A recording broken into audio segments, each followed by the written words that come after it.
Hola, buenas tardes. Os doy la bienvenida a este webinar organizado por UNICEF y también por socialprotection.org. Este webinar es sobre el estado de la protección social de la infancia y la adolescencia en América Latina y el Caribe. Luego paso la palabra a Johanna, que será la moderadora de esta sesión. Muchas gracias. Muchas gracias. Buenos días a todas y todos quienes nos acompañan en este seminario web. Damos las gracias por su participación e interés en el tema. Soy Johanna Maya Pinzón y hago parte de la Unidad de Política Social de UNICEF para América Latina y el Caribe. Es un placer para mí estar acompañándolos como moderadora de este webinar en el que presentaremos el estado de la protección social de la infancia y la adolescencia de la región. Este es un diagnóstico que incluye una presentación de los elementos conceptuales de la protección social de la infancia y la adolescencia, los argumentos sobre el por qué invertir en la protección social en estos ciclos de vida y el estado actual de la situación social de la infancia y la adolescencia en la región, a partir de la recopilación y análisis de información cuantitativa y cualitativa. Reconocemos que la región se ha caracterizado por estar en la vanguardia en el diseño e implementación de políticas públicas de protección social, en donde varios países han sido reconocidos por sus logros y avances, especialmente por las experiencias de programas de transferencias monetarias y servicios de desarrollo y cuidado infantil, entre otros. No obstante, a los avances presentados en la región todavía persisten altos niveles de pobreza y desigualdad que, aunados al bajo crecimiento económico de la región, resaltan la necesidad de contar con sistemas de protección social aún más inclusivos, coordinados y eficientes. Fortalecer los sistemas de protección social en nuestra región se torna todavía más relevante cuando se trata de la vida de niños, niñas y adolescentes, pues por un lado, los efectos que las condiciones de privación pueden tener en la vida futura serán muy difíciles de revertir, y por el otro, la inversión social en los primeros años ha probado ser la más costo efectiva durante todo el ciclo de vida. Esperamos que este esfuerzo que presentamos hoy se convierta en un insumo de abogacía a nivel técnico y político para orientar acciones a mediano y largo plazo como región, pero sobre todo que permitan lograr una inversión en la infancia con equidad para revertir las situaciones de pobreza y vulnerabilidad de los niños, niñas y adolescentes de la región. Este webinar es organizado con el apoyo de Social Protection.org, a quien damos las gracias por su apoyo y aprovechamos para invitar a la audiencia a unirse a esta red y convertirse en miembros de esta comunidad de conocimiento. Nos acompaña como orador y presentador oficial del estudio Fernando Filgueira, quien es consultor del área de política social de UNICEF. Fernando tiene una amplia trayectoria en la región y expertise en el tema de protección social. Fue coordinador del programa de pobreza y exclusión social de la Universidad Católica de Uruguay. También fue director de evaluación de políticas de la Oficina de Planificación y Presupuesto de la Presidencia de este mismo país. Ha sido oficial de Asuntos Sociales de la CEPAL en Chile. Estuvo como director de la oficina de UNFPA en Uruguay y fue viceministro de Educación en este país. Ha escrito y publicado numerosos libros y más de 100 artículos sobre modelos de desarrollo socioeconómico, regímenes de bienestar y estructura social.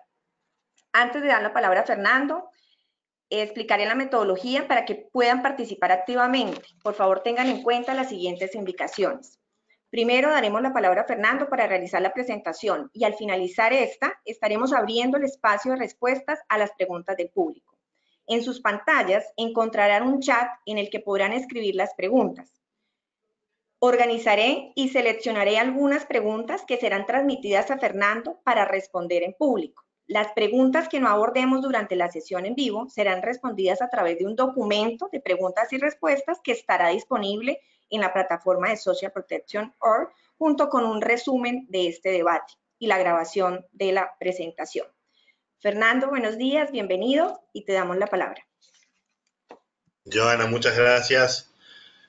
Voy a ver si pongo ya en pantalla el PowerPoint.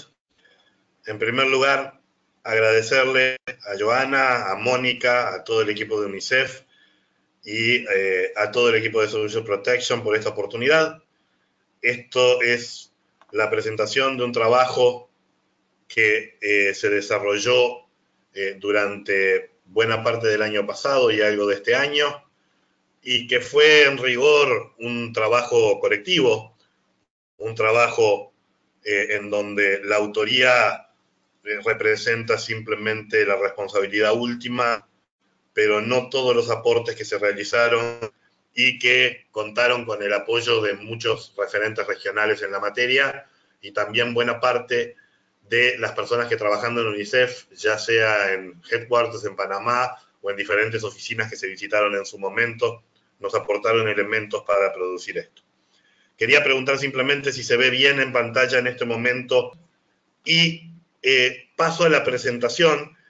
La misma se construyó sobre la base de un estudio que, como mencionaba Joana, incorpora elementos de análisis cuantitativo y también de análisis documental, institucional y cualitativo. La primera parte de la presentación procura establecer algunos elementos conceptuales básicos sobre lo que entendemos que debiéramos estructurar como un framework para pensar la protección social en infancia y adolescencia. La protección social para UNICEF, a partir de lo que hemos relevado y de lo que hemos visto en los documentos y en las acciones que desarrollan a lo largo y ancho de la región, es promovida como un instrumento fundamental en el fortalecimiento de la capacidad de las familias para velar por sus hijos, eliminar barreras de acceso a los servicios y beneficiar a los más vulnerables.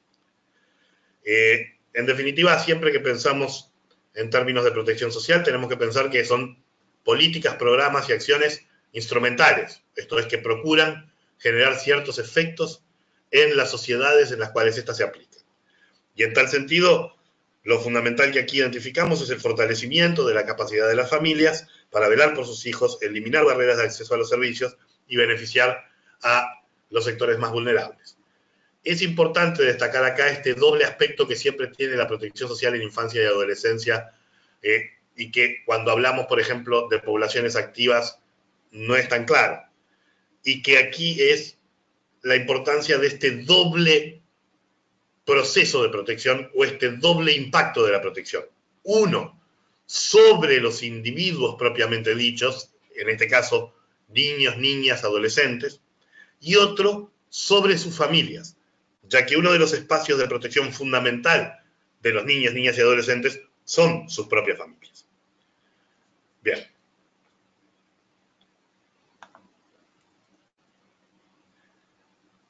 El concepto de protección social que aboga UNICEF es el conjunto de políticas y programas públicos y privados que procuran prevenir, reducir y eliminar las vulnerabilidades sociales y económicas a la pobreza y a la deprivación. Nosotros nos vamos a concentrar aquí sobre todo en las acciones públicas, en las acciones del Estado. Pero es importante destacar que en la región crecientemente alianzas público-privadas y el desarrollo de mecanismos regulatorios y de incentivos para el involucramiento de los actores privados, desde el empresariado, pasando por las organizaciones no gubernamentales, en la acción de protección a la infancia, se tornan cada vez más importantes y deben ser parte del menú de acciones y del espacio de trabajo, que como bien lo sabemos es parte del espacio de trabajo de las oficinas de UNICEF en los diferentes países de la región. Existen 4 elementos que procuramos colocar como los ejes sustantivos de un abordaje sistémico de la protección social para niños, niñas y adolescentes. El primero, obviamente, es el de combate a la pobreza y sus efectos. Tanto la reducción, mitigación y aspectos paliativos respecto a las situaciones de pobreza deben estar todos presentes. El segundo elemento es el aseguramiento de las familias y de los niños frente a shocks exógenos y biográficos. Este elemento es particularmente importante y nos vamos a detener sobre él más de una vez. Es decir, muchas veces pensamos que, con excepción de las transferencias monetarias, los sistemas de seguridad social tienen poco que ver con la infancia, y en verdad tienen mucho que ver. Tienen mucho que ver no solo porque directamente en algunos casos proveen protecciones a la infancia, como pueden ser las transferencias monetarias de los sistemas de asignaciones familiares, sino porque además proveen un conjunto de protecciones fundamentales a las familias de adultos y adultas jóvenes con hijos, en donde, de no contar con estas protecciones, los shocks exógenos y biográficos pueden llevar a dichas familias a situaciones de pobreza, pobreza extrema o vulnerabilidad. Por ejemplo, pensemos simplemente en los seguros de desempleo, o pensemos en los seguros frente a accidentes de trabajo, frente a enfermedad. Pensemos en algo que sí tiene un vínculo directo con la protección de infancia, como lo son las licencias por maternidad, y hoy en la región ya la discusión de las licencias por paternidad y las licencias parentales. El tercer elemento refiere al acceso a servicios e infraestructuras básicas. Nuevamente, muchas veces pensamos que allí estamos hablando de otras cosas. Estamos hablando de saneamiento, estamos hablando de adecuados sistemas de llegada de agua potable o de electrificación.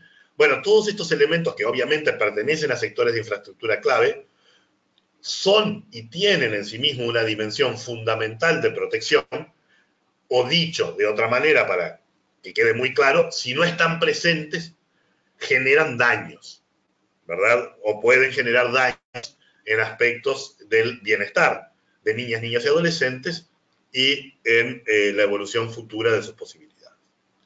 Y finalmente, existe un cuarto componente, que es el combate a todas las formas de discriminación, abandono y explotación de la infancia, niñez y adolescencia.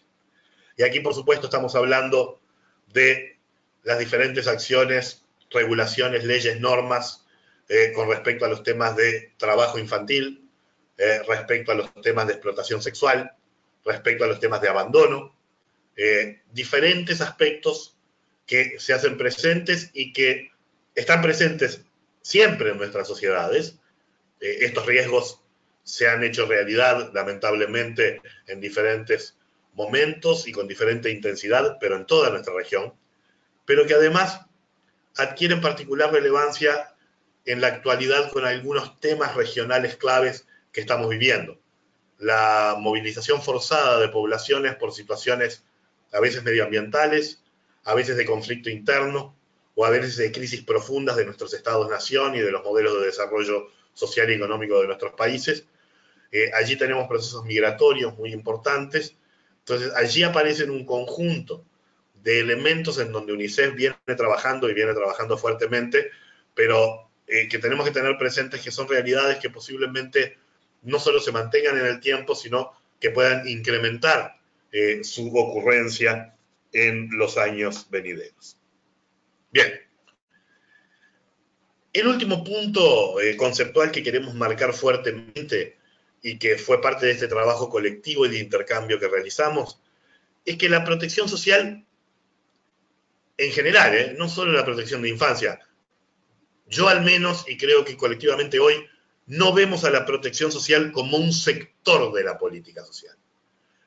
Generalmente tendemos a pensar que la seguridad social representa uno de los sectores más emparentados con el concepto de protección social.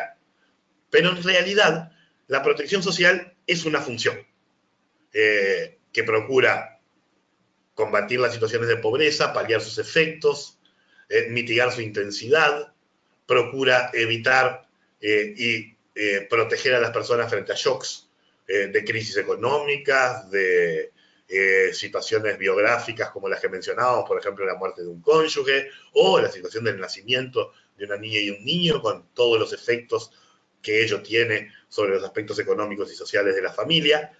Pero la protección, por lo tanto, es una función que en mayor o menor medida está presente en todos los sectores de política pública en general y de política social, obviamente, en particular. La salud, la educación, la seguridad social, la política de vivienda. En todas estas dimensiones, en todos estos sectores, perdón, hay dimensiones y acciones que cumplen funciones de protección social. Y por lo tanto, cuando pensamos en la construcción de un sistema de protección social para los niños, niñas y adolescentes, tenemos que pensarlo como el resultado de la intersectorialidad en un marco integrado y estratégico que maximice dicha función de la protección social para niños, niñas y adolescentes. En otras palabras, la acción de UNICEF en propender y contribuir a la construcción de esto que llamamos la protección social de la infancia, de la niñez, de la adolescencia, en verdad abarca todos los campos de la política pública y todos claramente, enfáticamente, los campos de la política social. Que existan ciertos sectores, ciertos programas y ciertos proyectos que de alguna manera son ejes estructuradores o ocupan espacios fiscales fundamentales de la protección social de infancia, debe ser reconocido y por lo tanto debe ser jerarquizado. Pero eso no implica dejar de tener en cuenta que en múltiples áreas de la protección social, que en múltiples áreas de la acción del Estado, de política pública, de programas y de proyectos, hay dimensiones de protección social fundamental.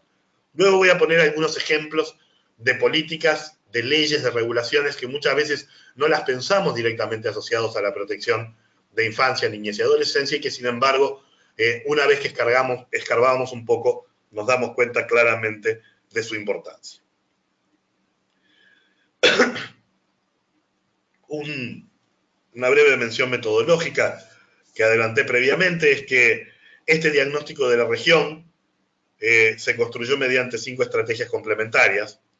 En primer lugar, la recopilación y análisis de evidencia cuantitativa secundaria comparada, usando una multiplicidad de fuentes comparadas a las que hoy podemos acceder, como Cepalstat, el Banco Mundial, World Development Indicators del Banco Mundial, UNICEF, el Banco Interamericano de Desarrollo, otras fuentes disponibles, Fondo de Población de Naciones Unidas, etc. Tanto en aspectos de resultados, pobreza, mortalidad infantil, resultados educativos, como de políticas y programas, gasto social, cobertura educativa, salud, seguridad social, transferencias monetarias. Un segundo eje que se hizo a partir del análisis, de la consolidación y análisis de reportes internacionales sobre protección social y situación social de la región.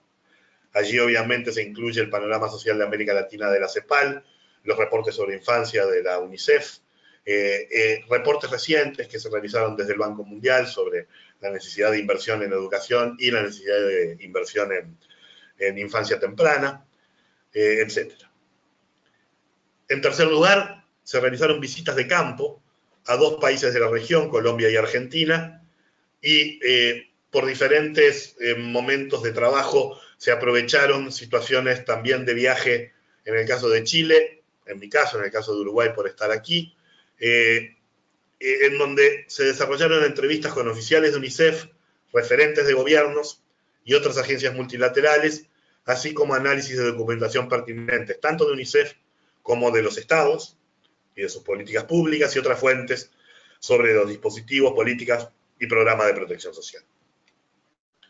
En cuarto lugar, entrevistas a referentes regionales en las agencias multilaterales en materia de protección a la infancia, niñez y adolescencia. Y el quinto elemento que surge, en verdad, de la consolidación de los datos cuantitativos mencionados es la construcción de un índice de riesgo de la infancia temprana hasta 5 años, de la niñez 6 a 12 años y de la adolescencia, que en verdad es de 14 o de 15 a 18, allí está mal señalado.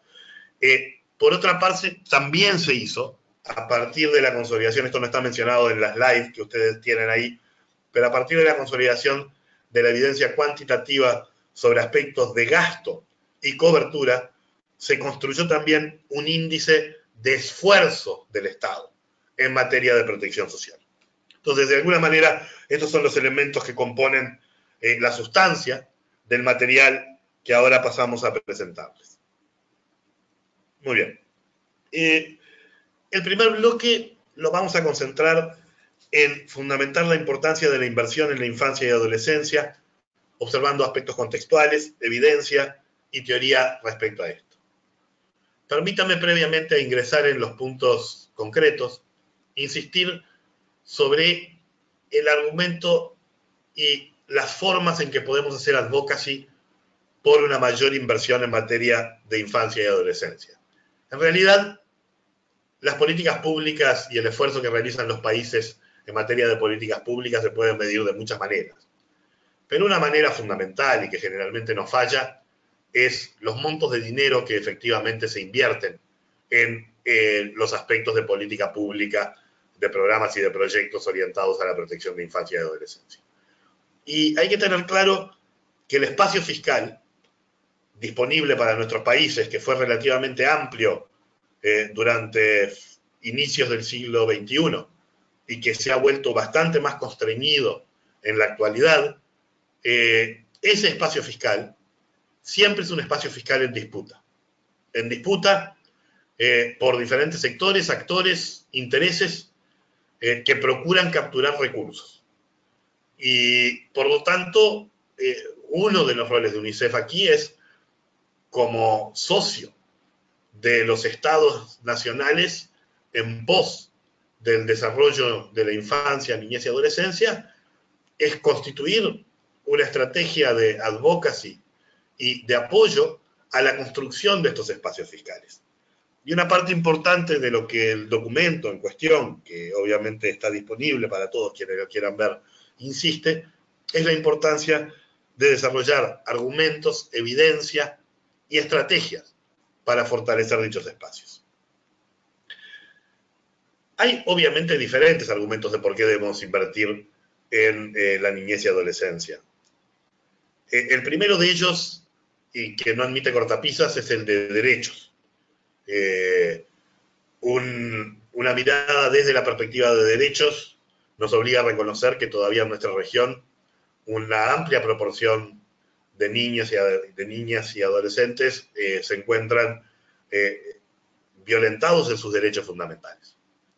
Y que para ello se requieren acciones públicas que procuren evitar dichas situaciones y procuren promover la más plena realización de estos derechos. Derechos que van y que se violentan yendo desde la vida hasta derechos de educación, de identidad, de ser cuidados adecuadamente, de nutrición, etc. Ahora, además de estos elementos fundamentales de derechos, y que si se quiere constituye el pilar normativo al que no se renuncia nunca, hay un segundo elemento, un segundo nivel de argumentación que es importante, que es que ha sido probado ya en forma relativamente fehaciente y con evidencia robusta y repetida, que la inversión en la infancia temprana, en la niñez y en la adolescencia constituye una inversión particularmente eficiente. Aquí estamos haciendo un argumento de eficiencia, es decir, si queremos lograr mayores niveles de desarrollo económico, productividad e innovación, y si a su vez queremos lograr mayores niveles de equidad, integración e inclusión social y cohesión social en nuestros países, la inversión más eficiente es la que se produce en estas edades. Es más eficiente dicha inversión para la productividad, dólar por dólar, peso por peso, que la que realizamos en programas y políticas activas de empleo a los 30 o 35 años, o incluso la que podemos realizar en la juventud temprana en materia educativa universitaria. Es más eficaz el combate a la desigualdad cuando lo realizamos en las edades tempranas que cuando intentamos corregir desigualdades acumuladas ya en jóvenes o en adultos jóvenes que atravesaron situaciones de diverso tipo de vulnerabilidad. Que este es el tercer elemento que estábamos marcando. Inversión eficaz en el combate a la desigualdad. Es decir, que por razones de eficiencia y por razones de eficacia hay suficientes argumentos, evidencia y teoría que sustentan la necesidad de priorizar esto. En cuarto lugar, es que la construcción de capacidades fiscales del Estado depende en buena medida de una inteligente inversión fiscal en el presente. Por lo tanto, para sostener espacios fiscales de inversión adecuados en el futuro, debemos tener una fiscalidad pro infancia hoy en nuestro presente. Teniendo en cuenta, por otra parte, un elemento adicional, y es que casi todas nuestras sociedades están ingresando en el periodo en el cual empezamos a hablar de sociedades que envejecen.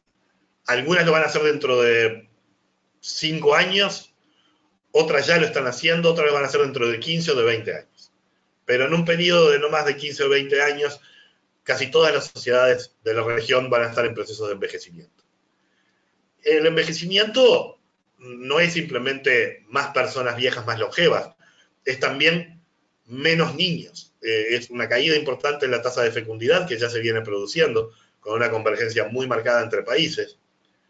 Eso implica que cualquier gasto que nosotros realizamos en la infancia es un gasto que por presión demográfica desciende, mientras que cualquier gasto fiscal que realizamos, por ejemplo, en adultos mayores, es un gasto que por presión demográfica asciende. Podemos y debiéramos ser más generosos unitariamente en nuestro gasto en infancia, porque sabemos que en términos de tendencia es un gasto que en magnitud, por masa, tiende a descender. Mientras que otros, si por ejemplo somos extremadamente generosos con pensiones y jubilaciones a sectores de muy alta renta, subsidiadas por el Estado, bueno, sabemos que esa población va a tender a aumentar, no a disminuir. Finalmente, me parece que cuando las familias cuentan con la sensación de tranquilidad de que en una alianza con el Estado ellas pueden llevar adelante la crianza de sus hijas y hijos en forma adecuada, sin pasar situaciones de zozobra extrema, sin sentir que están colocando o están obligadas a situaciones donde sus hijos pasan por situaciones de vulnerabilidad, etc. Esto constituye un elemento clave de la integración social, de la sensación de que somos parte de un todo, de una comunidad, que nuestros hijos y nuestras hijas están sí en nuestra casa, pero además están en la casa de todos y de todas. Y por otra parte, sabemos que situaciones de alto estrés en la infancia temprana y en la adolescencia tienden a afectar duramente aspectos de inteligencia emocional y no solo de conformación de inteligencia y capacidad analítica, lo que luego tiene efectos también muy importantes sobre las posibilidades de integración social de estos individuos en el futuro. En la parte de capacidades y competencias fundamentales, impacta sobre los mercados laborales y la posibilidad de integrarse a los mercados laborales. En la parte de inteligencia emocional, impacta sobre un rango muy amplio de aspectos que van desde el consumo problemático de drogas, de alcohol, etcétera, las situaciones de anomia, de pérdida de orden, etcétera, de orientación de la acción. Entonces, en definitiva, tenemos 5 argumentos que debiéramos poder desplegar ante los tomadores de decisión, debiéramos poder desplegar en la prensa, debiéramos poder utilizar para construir nuestros informes, nuestra advocacy, que son suficientes para la priorización fiscal en estos aspectos. Permítanme mostrarles alguna evidencia sobre estos elementos que estábamos mencionando. Lo primero, los 2 gráficos siguientes muestran simplemente la relación entre el gasto público en infancia para las familias con hijos y la pobreza infantil.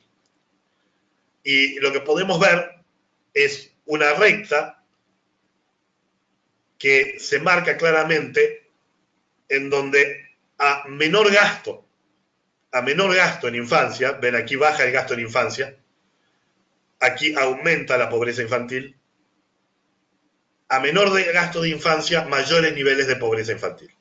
Los países, es verdad que algunos de ellos son más pobres que los países que presentan mayores niveles de gasto y menores niveles de pobreza infantil, pero no todos. Estados Unidos se encuentra dentro de los países con muy baja inversión en infancia y en familias con hijos y alta pobreza infantil. Y no es un país pobre ni mucho menos. O el caso de España o de Italia, tampoco son países pobres. Los países nórdicos, en cambio, presentan fuerte inversión en infancia, 4 puntos del PIB, 3.5 del PIB, y a su vez niveles de pobreza infantil bajos. ¿Cuáles son los gastos en infancia que típicamente estamos considerando en este caso?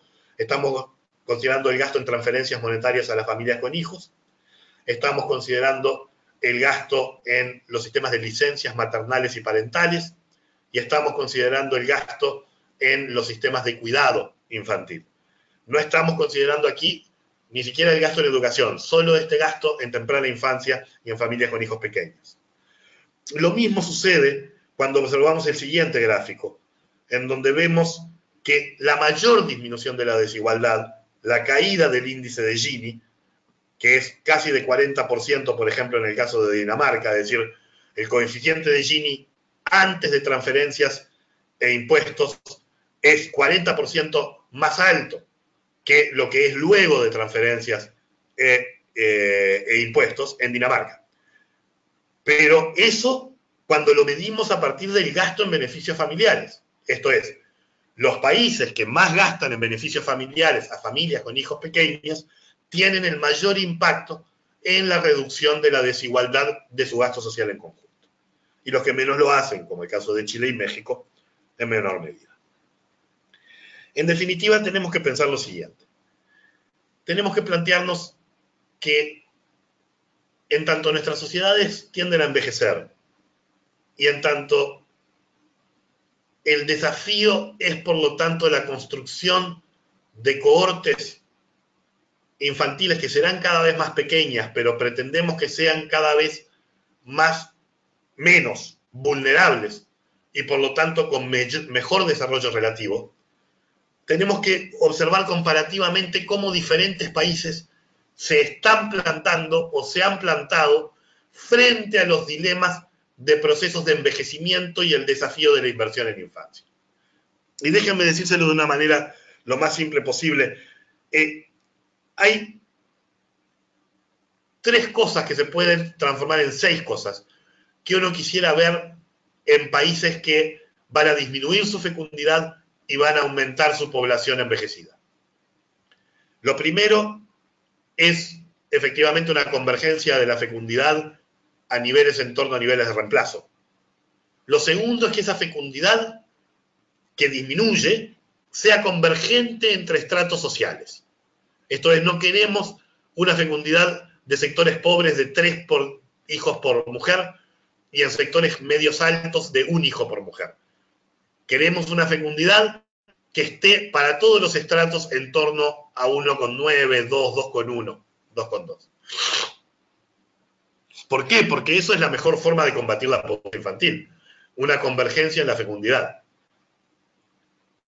Luego queremos tasas de empleo femenino altas. ¿Por qué? Porque cada vez queda más claro que en verdad las mujeres, la posibilidad de incorporación de las mujeres al mercado laboral y la efectiva empleabilidad de las mujeres constituye un factor positivo y de protección del bienestar infantil cuando este está acompañado obviamente de políticas públicas que colaboran y hacen una alianza con las familias en lo que hace el cuidado infantil. Por otra parte, el empleo femenino estira lo que llamamos la ventana de oportunidades demográficas y nos permite, por lo tanto, tener un periodo en donde los generadores de ingreso en una sociedad son muchos y los dependientes son pocos. Queremos además que el empleo femenino no se encuentre estratificado, no se encuentre de nuevo tasas de menos del 30% de empleo femenino en las mujeres con menos de secundaria y que las mujeres con universidad completa sea 70%. Queremos tasas de empleo femenino en el entorno del 60-70% y tal vez más aún, pero para todos los estratos sociales. Nuevamente porque sabemos que una de las mejores predictores para poder salir de las situaciones de pobreza familiar cuando se tienen familias con hijos es la participación activa de las mujeres en el mercado laboral. Finalmente queremos niveles de pobreza infantil bajos, idealmente más bajos que la pobreza de la población general. Bueno, si miramos esto y nos preguntamos cuál es la única región del mundo en donde esta configuración parece darse, son los países nórdicos. Lo pueden ver allí, en fecundidad, en convergencia de fecundidad, en empleo femenino, en estratificación del empleo femenino, en pobreza infantil y en relación entre pobreza infantil y pobreza general. No lo es en el caso de los países mediterráneos, del sur mediterráneo, en donde la fecundidad es extremadamente baja, muy por debajo de las tasas de reemplazo, y en donde además no hay una convergencia tan marcada en el empleo femenino ni en los niveles de fecundidad, y por sobre todas las cosas la pobreza infantil es moderada, alta y mayor que la pobreza general. Y luego un subset de países de la región que ya están en etapa de ingreso a la segunda transición demográfica, como puede ser Brasil, Chile, Uruguay, Costa Rica, Argentina y México. Fíjense primero un dato que es muy importante: nuestros niveles de fecundidad, nuestro rango de fecundidad ya no son diferentes de los rangos de fecundidad de los países, por ejemplo, nórdicos o de los países liberales. El problema es que la convergencia de nuestra fecundidad es muy baja. Volveremos sobre eso más adelante. Y uno de los problemas más serios que enfrentamos es alta estratificación en las tasas de empleo femenino, que todavía son relativamente bajas en promedio, y muy altos niveles de pobreza infantil, mucho más altos que los niveles de pobreza general. Aquí tenemos la evidencia sobre América Latina y la región ahora. Tenemos una década importante que va del 99 más o menos al 2012, que muestra una importante caída de la pobreza infantil y de la pobreza extrema o indigencia infantil. Sin embargo, a partir del año 2012, dicha situación deja de progresar y se estanca la caída de la pobreza infantil y aumenta levemente la pobreza extrema. Esto al año 2016. Con los datos que tenemos ahora al año 2018, sabemos que lamentablemente dichas tendencias continuaron. Particularmente serio es el segundo gráfico, que es la relación entre la pobreza infantil de 0 a 14 años y la pobreza en la población adulta mayor y en la población típicamente activa. Siempre nuestra región presenta niveles de pobreza infantil más altos, mucho más altos en general, que los niveles de pobreza en los otros tramos etarios. Con respecto al caso de adultos mayores, no solo es mucho más alto, sino que empeoró notoriamente durante todo el periodo. Incluso cuando mejorábamos los niveles de pobreza infantil, mejorábamos mucho más los niveles de pobreza en adulto mayor. Y por eso la relación o el ratio empeora. Pasamos de tener 2 veces más pobreza infantil que pobreza en adultos mayores a tener prácticamente 3 veces más. Y pasamos de tener 1,3 veces más pobreza, 1,5 veces más, pobreza infantil que pobreza en edades típicamente activas de 35 a 44 años, a tener casi 1,8 veces más. Este tema del desbalance generacional del bienestar, de la infantilización de la pobreza, quiero repetir una y otra vez, no es un dato inevitable de los países. Hay muchos países que presentan niveles de pobreza infantil están por debajo de los niveles de pobreza general o por debajo de los niveles de pobreza de la población activa. La razón por la que sucede una u otra cosa tiene que ver, sí, con variables estructurales, demográficas que vamos a ver, pero también y mucho con cómo funcionan nuestros mercados laborales y cómo funciona nuestro Estado y nuestro sistema de protección social. Yéndonos de la pobreza infantil medida por ingresos y procurando observar la pobreza infantil multidimensional, vemos nuevamente que la región presenta niveles de pobreza infantil multidimensional extremadamente altos y extremadamente variados. Los países que presentan menores niveles de pobreza, aquí vemos 2 colores, niños pobres en términos multidimensionales y niños extremadamente pobres en términos multidimensionales, y esa multidimensionalidad está dada por aspectos que tienen que ver con infraestructura, con acceso a educación, etcétera. Estos son los elementos que se utilizan con acceso a saneamiento, son los elementos que se usan para medir pobreza multidimensional. Vemos que tenemos países con niveles altos, pero en cualquier caso no extremadamente altos, como lo son el caso de Chile, Uruguay y Costa Rica, y luego países de menor desarrollo relativo en términos económicos y también de sus sistemas de protección social y de infraestructura, como el caso de Guatemala, El Salvador y Nicaragua, en donde prácticamente el 80% de los niños están o estaban sobre la década del 2010, es decir, a finales de la década del 2010, con situaciones de pobreza infantil multidimensional, habiéndola disminuido en forma importante entre el 2000 y el 2010.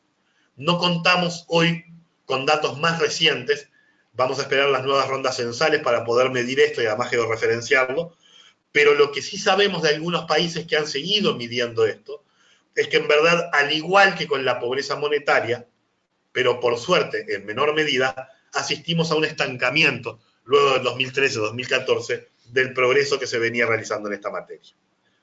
Y vemos a la derecha un gráfico que mira una de estas dimensiones, que es la dimensión de saneamiento. Y nuevamente vemos que estamos en presencia de problemas serios de protección social de la infancia. Es decir, cuando no tenemos sistemas de saneamientos adecuados, los riesgos de enfermedades infectocontagiosas, etcétera, aumentan y se multiplican. Bien, quiero avanzar ahora sobre las claves de la infantilización a la pobreza en la región y ver justamente cuáles son las acciones que los estados y cuál es el trabajo que UNICEF puede desarrollar para enfrentar estos aspectos. Aquí les muestro dos gráficos.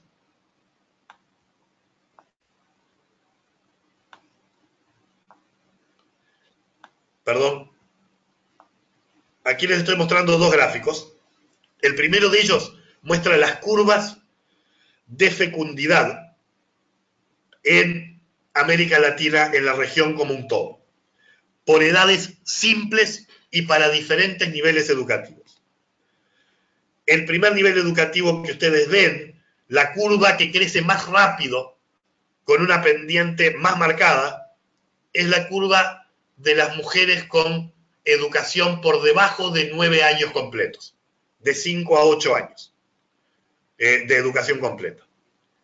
Para esa curva que estamos mirando, el 50% de las mujeres ya son madres a los 17, 18 años. Cuando nos preguntamos por eso mismo, pero para las mujeres con años de educación universitaria y más, recién a los 28 años, el 50% de esas mujeres son madres. Nuestra fecundidad está extremadamente polarizada en calendario, ¿sí? Y esa polarización en calendario marca condiciones diferenciales enormes en términos de desarrollo infantil temprano, de desarrollo en la niñez y de las condiciones de vida e inserción social de los adolescentes y jóvenes. Por lo tanto, aquí tenemos un desafío fundamental. Y vamos a ir luego a algunas de las políticas públicas que se vienen desarrollando en la región y las que muestran algunos resultados interesantes. El segundo elemento es la fuerte estratificación en las tasas de empleo femenino, nuevamente por nivel educativo. Menos del 46% de las mujeres con menos de 9 años de educación están trabajando. O, de hecho, están trabajando o buscando trabajo. Prácticamente esto se multiplica por 2, o un poco menos de 2, 72% de las mujeres nuevamente con educación universitaria incompleta o completa están trabajando. Esto es una brecha también enorme, que está vinculada a las pautas de fecundidad que hemos marcado, pero que reproduce las situaciones de pobreza y desigualdad en la infancia. Bien. A ver.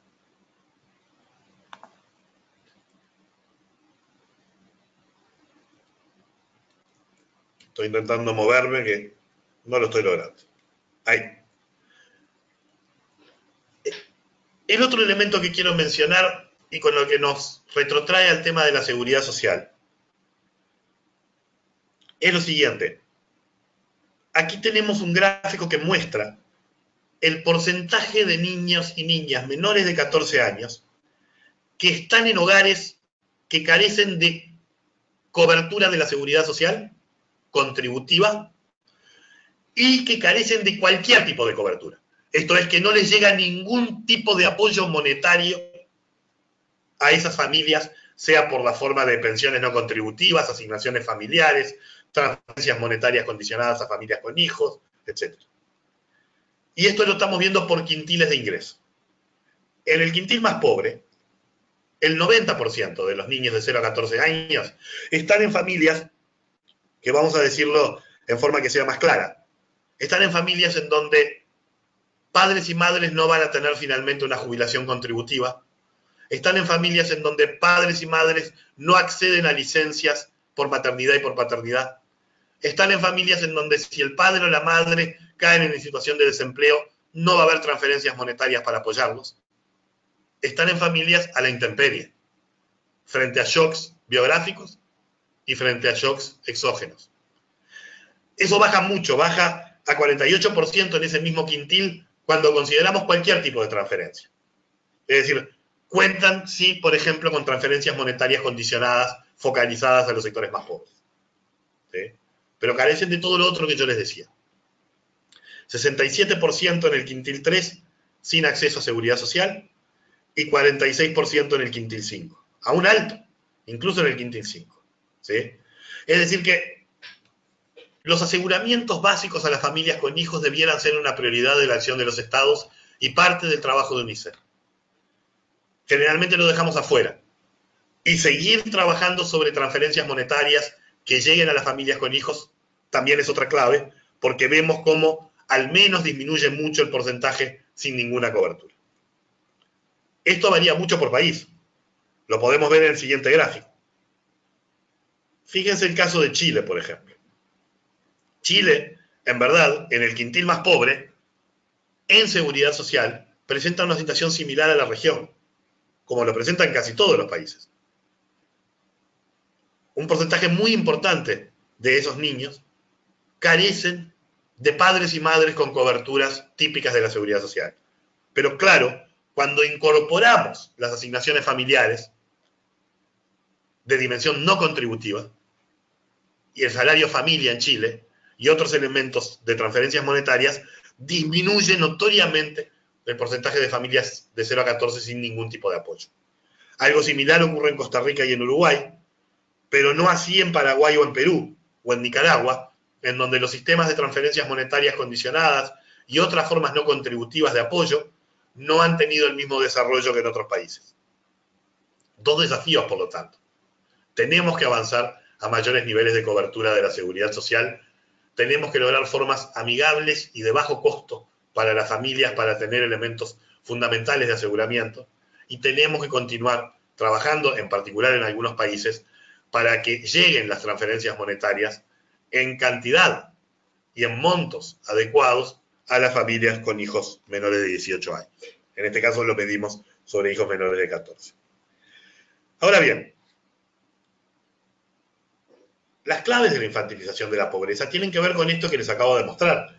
Si tenemos una fecundidad bifurcada, si tenemos tasas de estratificación muy marcadas, tasas muy estratificadas de participación laboral de la mujer en el mercado de empleo, y si además tenemos una brutal segmentación en el acceso a los aseguramientos y a las transferencias monetarias en las familias con hijos, entonces es esperable que cuando se nos desacelera la economía, que cuando nos pasa lo que nos está pasando ahora, nos pase esto que estamos viendo acá y que es inaceptable. Que son los últimos datos, no están en el informe, estos son los últimos datos que preparamos para el webinar y que muestran lo que nos está sucediendo con la pobreza entre el año 2012 y el año 2018. La pobreza infantil de 0 a 15 años, si había 100 niños pobres en el 2012, ahora hay casi 110. De 0 a 15 años. Fíjense lo que sucede con adultos mayores. Si había 100 adultos mayores pobres en el 2012, ahora hay 83. ¿Por qué? ¿Por qué logramos en un contexto de enlentecimiento económico y de limitación fiscal continuar disminuyendo la pobreza en adulto mayor y no logramos hacerlo en materia de pobreza infantil? Fíjense el otro gráfico. Lo mira en pobreza extrema. Si había 100 niños pobres en el 2012, ahora hay 130. Y son los que dicen de 0 a 15 están aquí, perdón, sí, y está aquí, hay 130. Y eso está muy asociado a que si hay de 26 a 34 años también aumenta en forma importante la pobreza, es decir, las familias con hijos menores. Mientras que eso no sucede nuevamente en 65 años y más, y sucede pero en forma mucho más moderada en 45 a 56 años. si no tenemos montados sistemas de protección social que ayuden a distribuir las ganancias cuando se crece y a proteger frente a las pérdidas cuando no se crece o cuando se entra en situación de crisis económica, si no tenemos sistemas adecuados para hacerlo en forma generacionalmente justa y que garantice a las familias con hijos pequeños esos dispositivos de protección, esto nos va a seguir pasando. Nos va a seguir pasando que cuando crecemos, a pesar de disminuir la pobreza infantil, la brecha entre pobreza infantil y pobreza en otras edades sigue aumentando, y cuando decrecemos o nos estancamos, empeora y empeora aún más, porque empeora liderado por un empeoramiento neto de la pobreza infantil. Bien. Voy a apurarme un poquito porque quisiera en unos 15 a 20 minutos terminar para poder compartir preguntas, intercambios, etc. Pero me quiero detener en este elemento que hace a la matriz conceptual con la que estamos intentando trabajar el tema de la fiscalidad y de la inversión en infancia. Las curvas que ustedes ven acá representan por edades simples cómo las personas generan ingresos. Es esta curva que viene aquí en forma de campana, y cómo las personas consumen ingresos. Es esta línea más clara, que es relativamente estable y tiene una caída relativamente importante en las edades más tempranas. Lo que podemos ver es que esto es lo que realmente sucede. Esto se basa en una metodología que se llama NTA, National Transfer Accounts, y que mide efectivamente lo que las personas generan como ingresos a lo largo de su vida y lo que consumen. Entonces, aquí se genera la situación de déficit. Las personas, en definitiva, los niños, las niñas, consumen más ingresos que los que producen. ¿Verdad? Déficit. Lo mismo sucede con adultos mayores. Los adultos mayores consumen más ingresos que los que producen. ¿Cómo hacen los países para financiar este déficit? Lo hacen de tres maneras, básicamente. Las dos primeras son las claves. Sacan dinero de aquí y lo transfieren para aquí por la vía de impuestos y servicios. Sacan dinero de aquí y lo transfieren para aquí por la vía de impuestos y servicios. O transferencias monetarias, ¿verdad? Esa es una forma. El Estado cobra impuestos y distribuye. La otra son las propias familias. Las familias, todos quienes me están escuchando, si tienen hijos y hijas adolescentes, saben muy bien que nos piden plata para hacer sus cosas.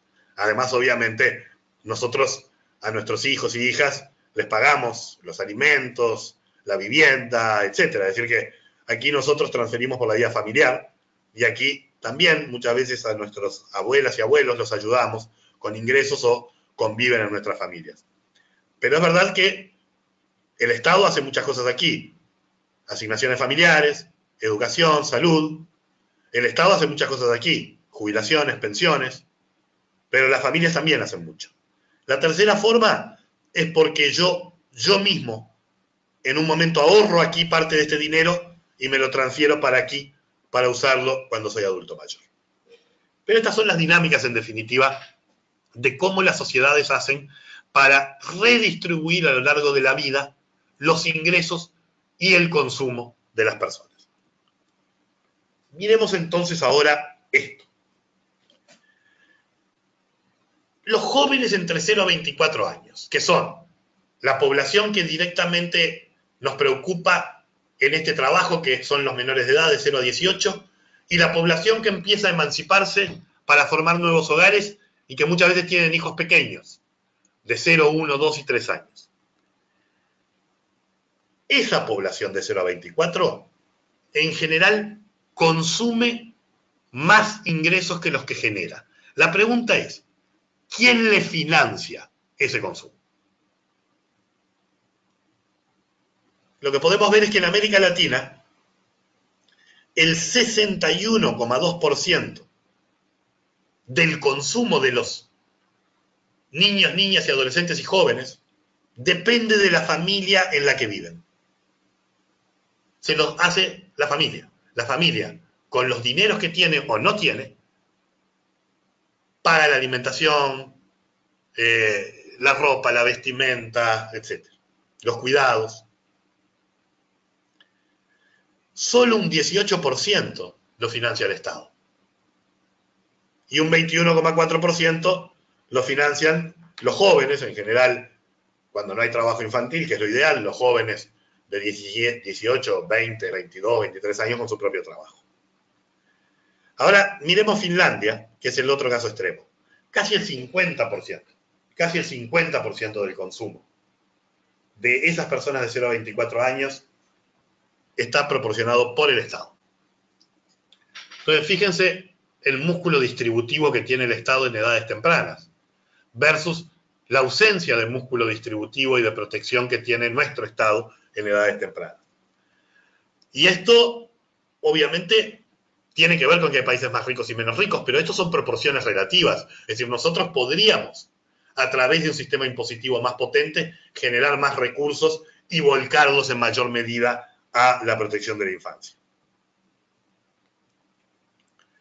Aquí tenemos otro ejemplo que muestra algo similar con datos de la OECD. Y esto es por edades simples, nuevamente. Lo que vemos aquí es el gasto social promedio por niño, por tipo de intervención.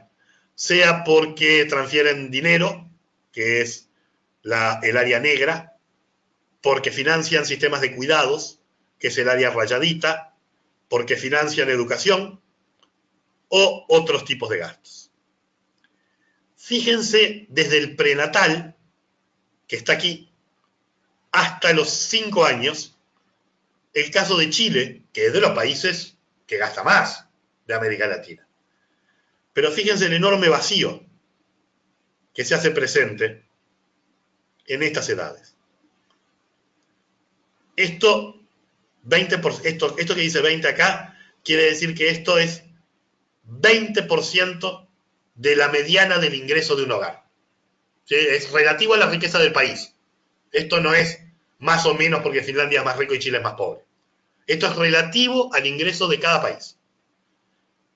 Lo que vemos es que Chile, acá, y América Latina es mucho peor, presenta un enorme vacío.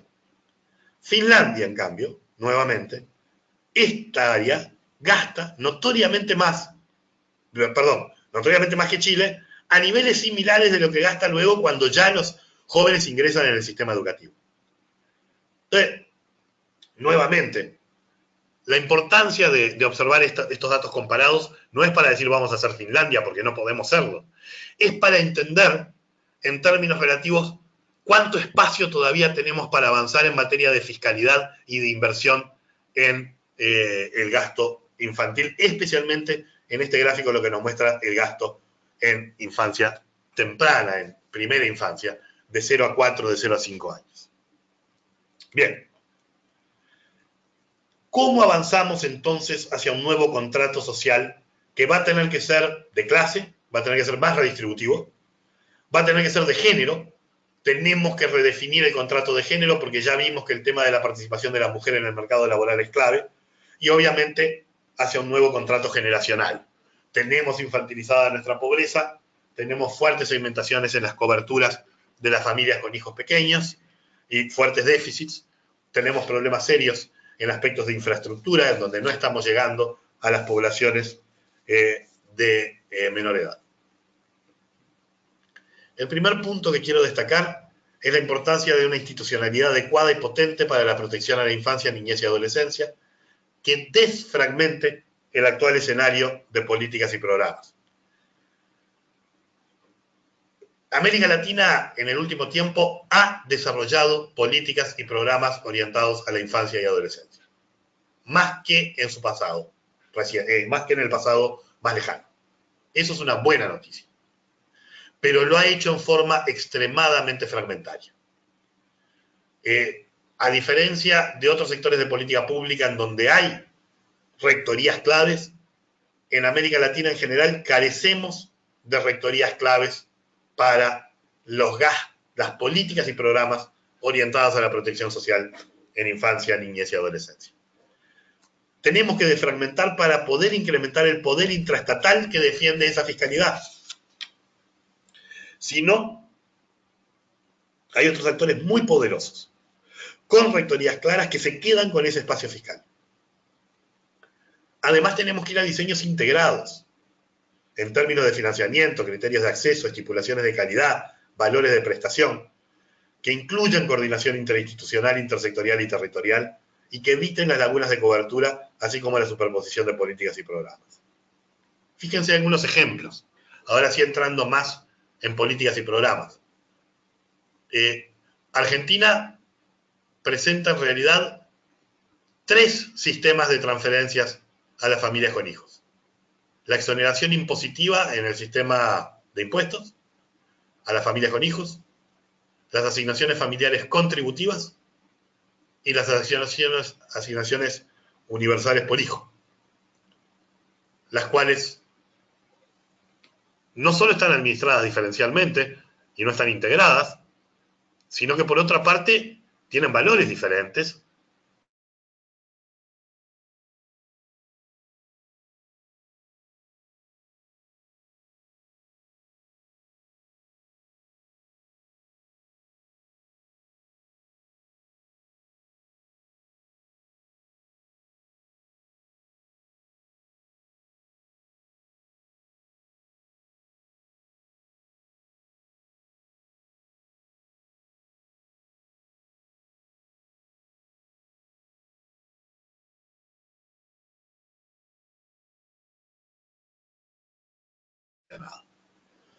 UNICEF tiene mucho para aportar y de hecho ha venido aportando mucho en estos 3 aspectos.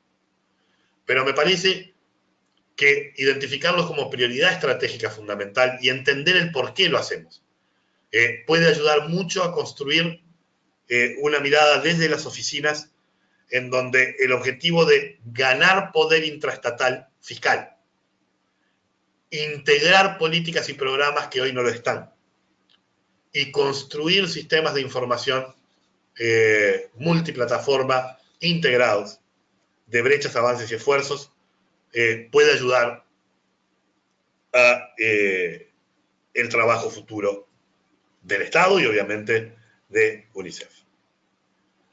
El segundo elemento refiere al tema de aseguramientos y transferencias monetarias. Insisto, yo creo que América Latina está posicionada para poder avanzar. No todos van a llegar inmediatamente, pero podemos marcarnos como norte la idea de un programa universal de transferencias monetarias a las familias, que a mi juicio debieran además eliminar gradualmente las limitaciones por condicionalidades y requisitos. Una de las razones por las cuales los países nórdicos y otros países de Europa presentan niveles de pobreza infantil por debajo de los niveles de pobreza en la población general es porque tienen sistemas de asignaciones familiares relativamente generosos, pero sobre todo universales.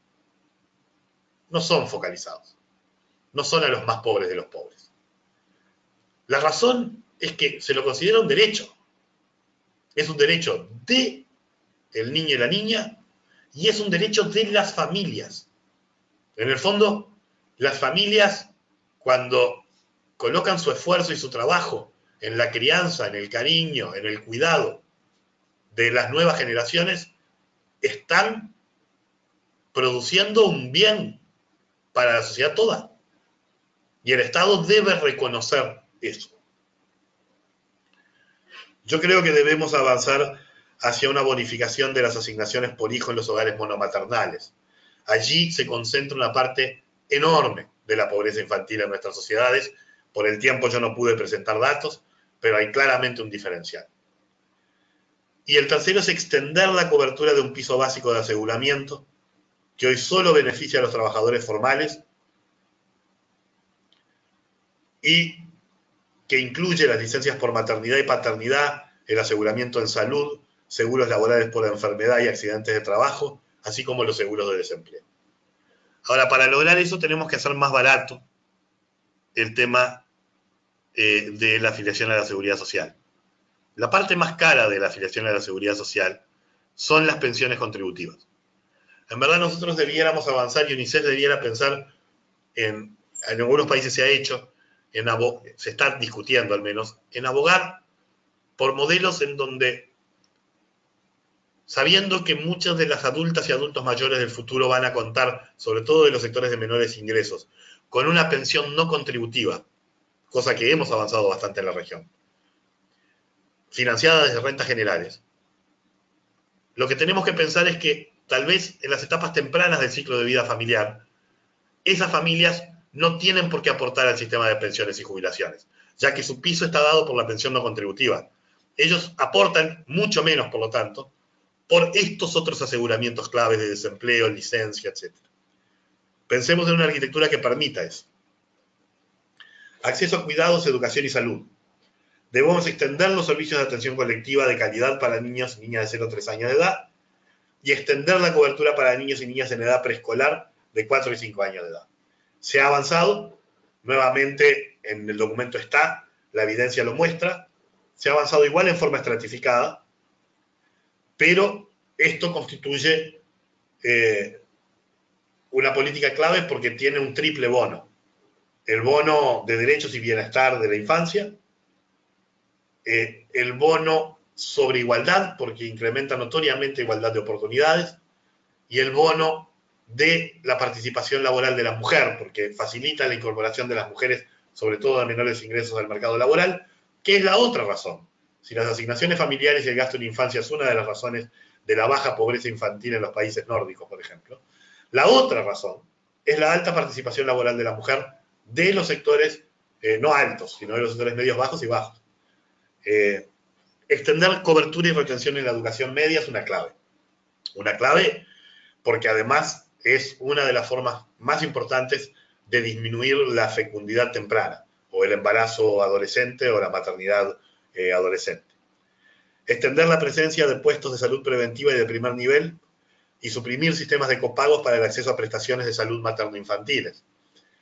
Una parte importante de las situaciones de pobreza que hemos visto esconden detrás o no muestran detrás otras dimensiones de empobrecimiento que tienen que ver con el no acceso a formas básicas de prestación de salud.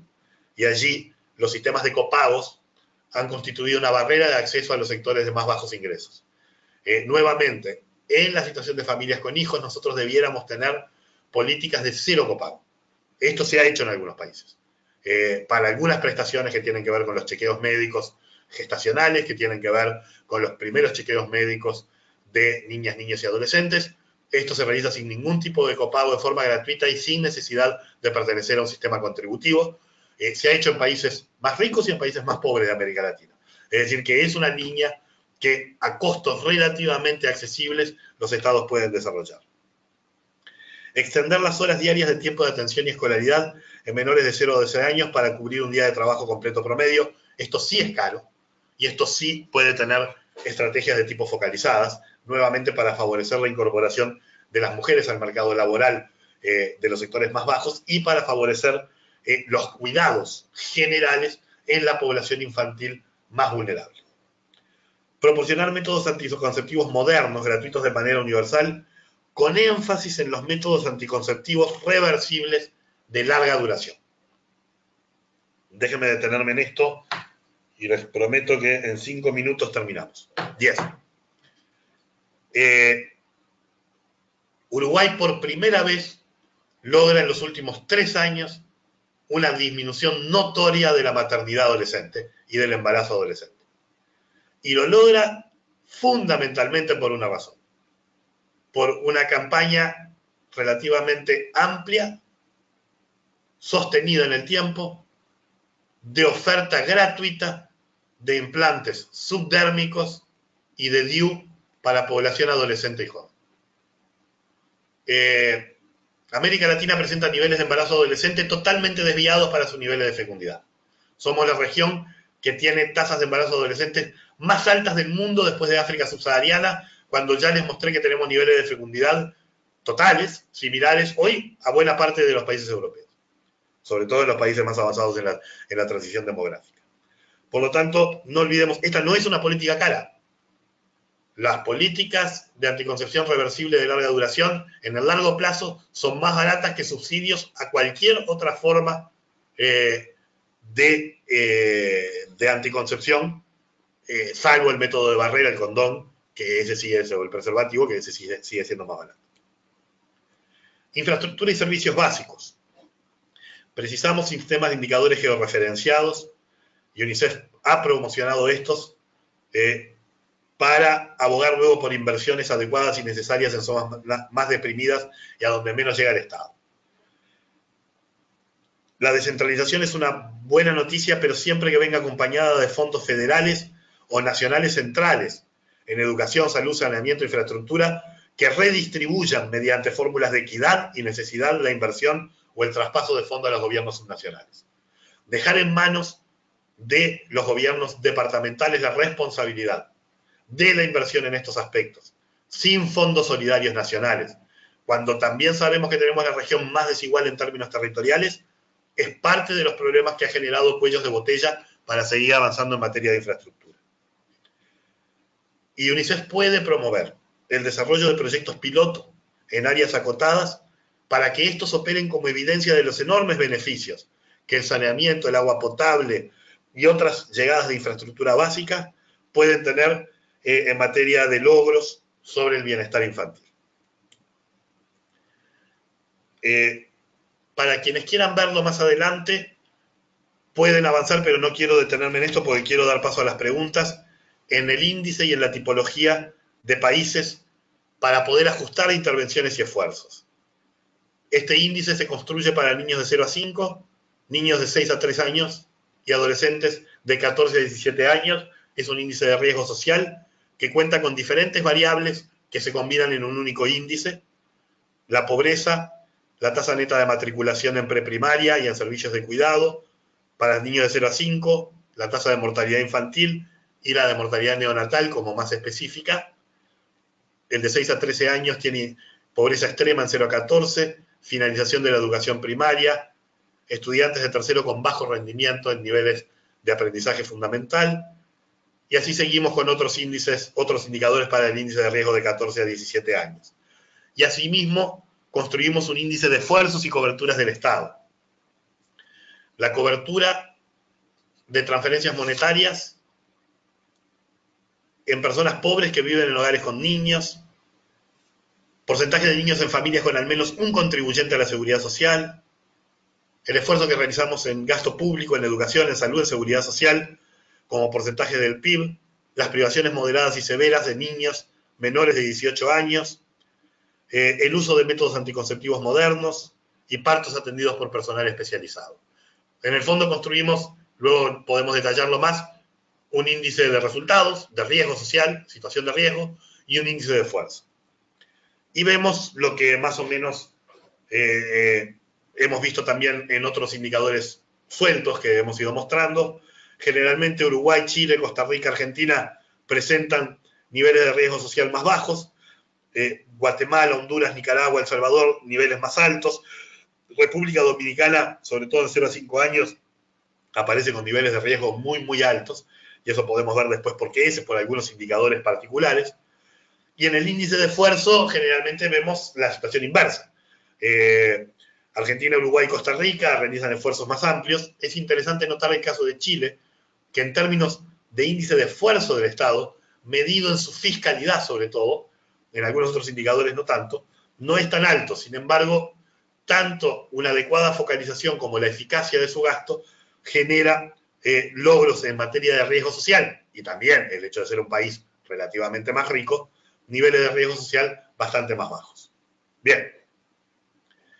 Estos indicadores me parece que son útiles, y los índices, y luego su desagregación, para trabajar con los gobiernos, identificando dónde se nos concentran, tanto por edades como en qué dimensiones, el riesgo en los diferentes países. Para terminar, simplemente quiero hacer un último argumento extremadamente eficientista, volver al argumento eficientista de por qué invertir en infancia, niñez y adolescencia, y es estas curvas que vemos aquí.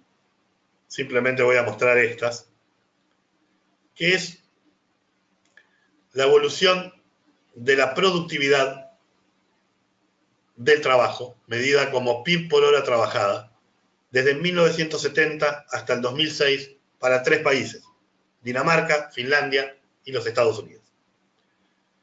En 1970, el mundo cambia. Dejamos el padrón oro, la mujer ya con la pastilla se incorpora más plenamente al mercado laboral, estas sociedades empiezan a tener el proceso de envejecimiento que vamos a ver luego en América Latina, y el tema es cómo se adaptan a esto. Estados Unidos lo hace sin una política pro familia y pro infancia. De hecho, Estados Unidos es el único país que no tiene licencias pagas por maternidad y no tiene un sistema de asignaciones familiares potente. Finlandia y Dinamarca hacen todo lo contrario. Hacen una apuesta en donde la alianza es con mujer y con infancia. El estado de bienestar genera esa alianza. Y eso son la evolución de las productividades luego de estos países. Productividad que en Dinamarca y en Finlandia prácticamente se duplica, o por lo menos es una vez y media superior, y que en Estados Unidos también avanza, pero muy por debajo. De hecho, si miramos el otro gráfico, por hora trabajada, en la evolución de la productividad absoluta, Dinamarca, que empieza por debajo, termina por encima de Estados Unidos, y Finlandia, que empieza muy por debajo, termina con una brecha mucho menor. Es decir que para nuestra región, no solo porque rompe los ojos y el corazón desde una perspectiva de derechos y de justicia, no solo porque para combatir la desigualdad en el futuro es clave que podamos realizar esta inversión y hagamos en forma adecuada, en los programas y políticas adecuados, sino que también para nuestro crecimiento económico futuro, para nuestro bienestar agregado futuro, para la innovación, también es absolutamente fundamental que la región, en contextos de crecimiento y más aún en contextos de recesión, no deje de invertir en sus niñas, niños y adolescentes. Muchas gracias.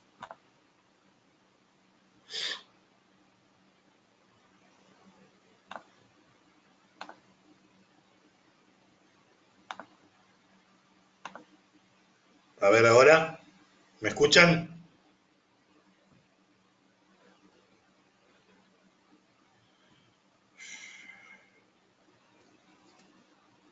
¿Aló?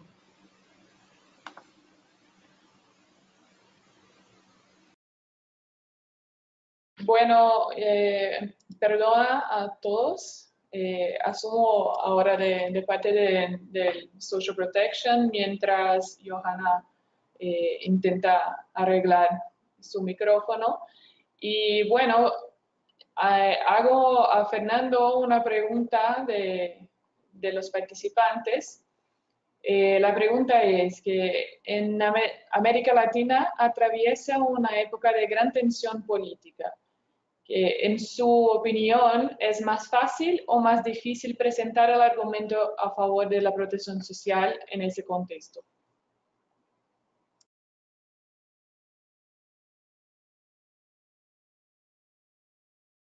¿Ahora se escucha? ¿Se escucha? Sí, se escucha. Bien. El contexto tanto político como económico y fiscal es mucho más complejo que el que vivíamos hace tan solo 5 o 6 años. Esto es absolutamente cierto. Y eso hace más complejo sostener el gasto social en general. Por suerte, en la región, una de las cosas que estamos viendo es que aun cuando se vienen realizando algunos ajustes, dichos ajustes no están siendo primordialmente sostenidos por el gasto en infancia. Sin embargo, si uno se fija lo que ha sucedido con las transferencias monetarias condicionadas en los últimos 3, 4 años, no ha habido aumento del gasto y en algunos países ha habido caída del gasto. Es decir, el argumento que nosotros debemos hacer, yo creo que efectivamente es un argumento válido, particularmente válido en contextos recesivos y en contextos complejos políticamente. ¿Por qué? Porque es un argumento de futuro, es un argumento de apuesta a sociedades cohesionadas en el futuro. En el presente en concreto, en la disputa fiscal del presente, efectivamente el rol de UNICEF es absolutamente fundamental en alianza con otros actores y agencias multilaterales. a su vez con parte del aparato estatal, para proteger y defender la inversión y el gasto en estas etapas complejas, hacerlo en forma inteligente y hacerlo, por ello, que es parte de la discusión que surge de este reporte que hicimos y de esas recomendaciones, hacerlo de una manera que necesariamente obliga a pensar en la fiscalidad en su conjunto. Es decir, cuando yo no tengo espacio fiscal de sobra, tengo que pensar en espacio intrafiscal. Y cuando tengo que pensar en espacio intrafiscal, tengo que pensar muchas veces que dejo de crecer en un área para poder seguir creciendo en otra. Bueno, eso implica una disputa técnica y política importante, en donde creo que estos argumentos que hemos volcado acá, el trabajo que UNICEF viene desarrollando en la región, constituye una clave. Tener claro por qué lo hago y tener claro para qué lo hago, para qué programas, para qué acciones.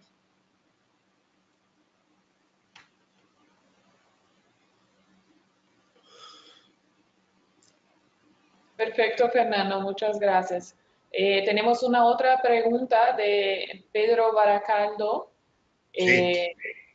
¿Qué estrategias de incidencia técnica y política se pueden desarrollar en países donde el discurso sobre modelos sistémicos de protección social, o al menos el concepto de protección social, están ausentes?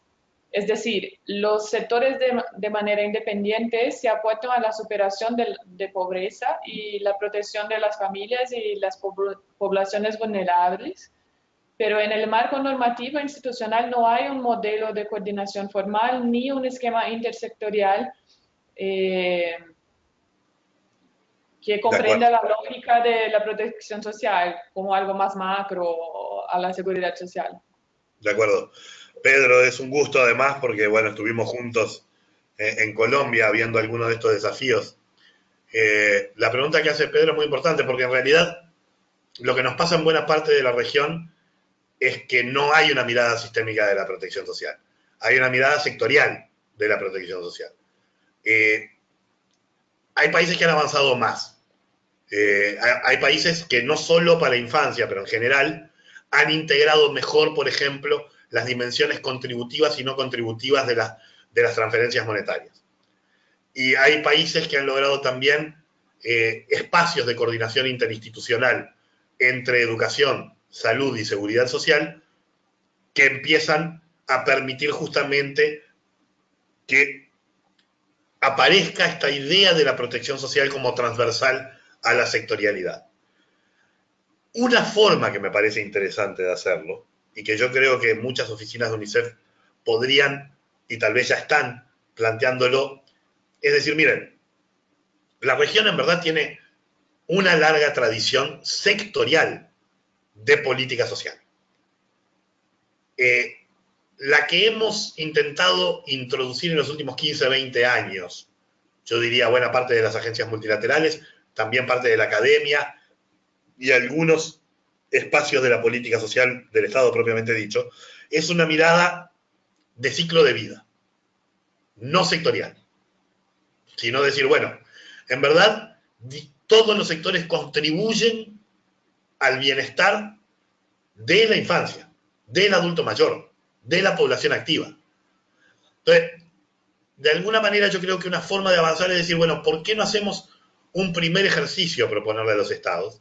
Y se puede empezar incluso no con toda infancia y adolescencia, sino a veces con primera infancia. Es decir, bueno, sentemos en una mesa todos aquellos actores que participan de la protección social, que cumplen funciones de protección social en la primera infancia, y veamos de generar modalidades de gobernanza, de fiscalidad y de sistema de información integrados para este tramo etario. Entonces me parece que allí hay una punta de lanza positiva que puede hacerle bien a todo el sistema de seguridad y protección social, perdón, a todo el sistema de protección social, pero que puede empezar, y UNICEF puede ser punta de lanza allí, puede empezar justamente con estos tramos etarios. Segundo, con respecto a esto mismo, además de los problemas que tenemos de sectorialismo, tenemos fragmentaciones al interior de acciones del Estado muy similares. Pedro, esto lo recuerda, es decir, en Colombia Pedro puede avanzarlo y puede contarnos de eso. En Colombia, en verdad, el mayor gasto que se realiza en transferencias monetarias no se realiza desde la parte no contributiva, se realiza desde la parte contributiva. Lo que pasa es que estos dos subsistemas no están integrados para nada. Entonces, allí también podemos avanzar en integraciones más concretas de programas y políticas que, por ser de poblaciones levemente distintas en niveles de ingreso o en formalidad, las tenemos fragmentadas en su institucionalidad y no tendríamos por qué tenerlas. Bien. Perfecto, muchas gracias. Ahora también tenemos una pregunta de Jimena Vallejos. Sí. Al ser la protección social una función y no un sector de la política social, ¿quién debe liderar la implementación de un sistema de protección social para lograr una intersectorialidad efectiva? A ver, está claro y además lo veo en un mensaje acá de que si en el discurso uno dice, miren, nosotros lo que queremos es construir la función de protección social, pero no decimos qué sectores deben liderarlo, es confuso. Esto, lo que yo argumenté y presenté, hay una parte que es útil para advocacy, hay otra parte que es útil para pensar, pero no es para advocacy. Yo no voy a hacer advocacy diciendo en abstracto la función de protección social. Ahora, ¿qué sector en cada país debe liderar para infancia la protección social? Va a variar dependiendo de dónde efectivamente yo tengo mayores capacidades técnicas y fiscales. ¿Sí? En el caso de, por ejemplo, cuando miramos niñez, es muy claro que educación tiene un rol fundamental a cumplir allí. En el caso de primera infancia o de infancia temprana, en cambio, no tenemos un sector claro que lidere. Ahí tenemos un desafío importante que se está enfrentando en diferentes países de diferente manera. En algunos países colocamos la rectoría y el liderazgo político en la presidencia de la República. Esto tiene la ventaja de que hay voluntad política atrás, pero tiene la desventaja de baja institucionalización. Cambia la presidencia y cambia todo. Otros lo están colocando en las instituciones que administran las transferencias monetarias condicionadas. Esto tiene una ventaja y es que ahí hay un propósito claro, una llegada con sistemas de información bastante potentes a las poblaciones beneficiarias, pero tiene desventaja que en general son sistemas altamente focalizados, no llegan a toda la infancia, y además muchas veces separados y fragmentados respecto a otras áreas de transferencias monetarias relevantes también para las familias con hijos.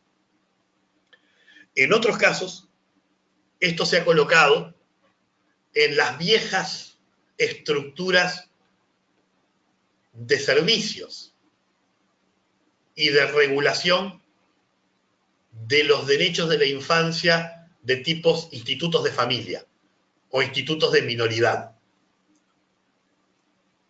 La ventaja allí es que son espacios de larga tradición, que en algunos casos además se combinaron adecuadamente con los sistemas de transferencias monetarias. La desventaja es que en general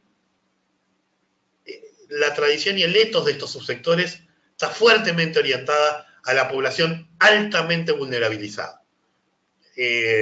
Sus políticas históricas tenían que ver con, bueno, abandono, adopción, situaciones de violencia, regulación frente al trabajo infantil. Estos elementos que son necesarios, indispensables en las políticas de protección de la infancia, están acotados generalmente a lo que llamamos políticas de alta intensidad de trabajo, no a las grandes políticas de transferencias o a las grandes políticas de aseguramiento. Y entonces muchas veces transforman ese sesgo en dominante y nos hacen olvidar las políticas grandes que debemos colonizar para que sean también políticas de infancia. Por allí. Perfecto, gracias. Bueno, vamos entonces a la última pregunta de César Artiga. Si hay algún documento o estudio de UNICEF sobre cómo la Agenda 2030 y los ODS están contribuyendo para la inversión en la infancia y los sistemas de protección social en América Latina. Ojalá Johanna tuviera el micrófono para poder responder sobre eso. Nosotros, en el informe, en el intercambio que tuvimos con Johanna y con Mónica, claramente cuando uno mira los diferentes indicadores que estamos considerando, están orientados y pensados desde buena parte de la estructura de los ODS. La forma en que las oficinas país y los países y estados propiamente dicho están o no utilizando los ODS y qué parte de los ODS para orientar sus estrategias de desarrollo general, es una investigación que yo creo que todavía se requiere y en donde UNICEF puede jugar un rol importante. Porque recordemos nuevamente que al igual que la fiscalidad es un espacio de disputa, el músculo de cada ODS y el espacio que ocupe en la agenda de desarrollo de los países también es un espacio en disputa. Y entonces nuevamente es importante allí que los temas de género y generación aparezcan como no solo que existan en ODS específicos, que existen, es decir, hay ODS específicos con indicadores de infancia y ODS específicos, un ODS solo para género, pero además que transversalmente los temas de infancia y de género pesen en la construcción de las estrategias de desarrollo en torno a los ODS. No conozco en este momento un documento comparado que esté mirando en particular la forma en que los gobiernos están incorporando los ODS en sus políticas de desarrollo, aunque sí conozco documentos nacionales. Uruguay acaba de presentar su documento ante las Naciones Unidas, como lo han presentado todos los países, con mayor o menor nivel de maduración, sobre los ODS alineados a las estrategias políticas de desarrollo de mediano plazo de los países. Perfecto, muchas gracias. Bueno, entonces creo que era la última pregunta, así que podemos encerrar y terminar el webinar. Doy gracias a Fernando y a Johanna por la presentación y por todo el apoyo. Invitamos a todos también a entrar en socialprotection.org. Allá podéis registrarse y también saber de los próximos webinars, también buscar documentos y más material sobre la presentación. Y bueno, muchas gracias por la presencia. Nos disculpamos una vez más por los problemas técnicos y esperamos que estéis con nosotros en los próximos webinars. Muchas gracias. Gracias de parte mía y de Johanna, que no está con micrófono también, y simplemente marcar 2 o 3 elementos de conclusión que me parece que vale la pena sintetizar. Lo primero es que creo que contamos con argumentos importantes de evidencia y de teoría para sostener la necesidad de inversión en infancia y adolescencia. Lo segundo es que enfrentamos un contexto en este momento en donde algunas de las ganancias y avances que veníamos realizando se ven amenazados y en ello importa mucho justamente la protección de este espacio fiscal en programas y políticas concretas que refieren a las 4 funciones fundamentales de las que habíamos hablado y en donde UNICEF tiene una amplia cartera de trabajo con los gobiernos y que tiene que ver con el combate a la pobreza infantil, tiene que ver con una dimensión tal vez más novedosa, que es la de lograr aseguramientos de las familias jóvenes con hijos en materia de seguridad social, tiene que ver con lograr que los servicios y las infraestructuras lleguen a las zonas más vulnerables y continuar fortaleciendo las políticas de protección a las formas más extremas de vulneración y de vulnerabilidad de los derechos. Y por último, como una conclusión que me parece que vale la pena es la agenda de UNICEF en la región, que siempre ha sido fundamental para la defensa de la infancia, tiene que montarse sobre sus fortalezas históricas y ampliarse en el horizonte teniendo en cuenta que UNICEF es agencia de protección de la infancia, pero es agencia clave de desarrollo también. Desarrollo para los países, porque allí es donde se juega buena parte del desarrollo de los países. Y que este argumento se puede hacer con elementos técnicos que dialogan directamente con los ministerios de finanzas, los ministerios de planificación, además de los ministerios de Desarrollo Social y las áreas de Educación y Salud. Es posible dar esta pelea en esos espacios y contamos con el potencial de alianzas con agencias multilaterales de crédito que hoy creen que este diagnóstico, este discurso y este énfasis también es necesario. Bueno, los dejo por allí. Muchas gracias. Perfecto, muchas gracias Fernando, muchas gracias Johanna, muchas gracias a toda la audiencia y buenas tardes y nos vemos en el próximo webinar. Muchas gracias. Gracias. Hasta luego.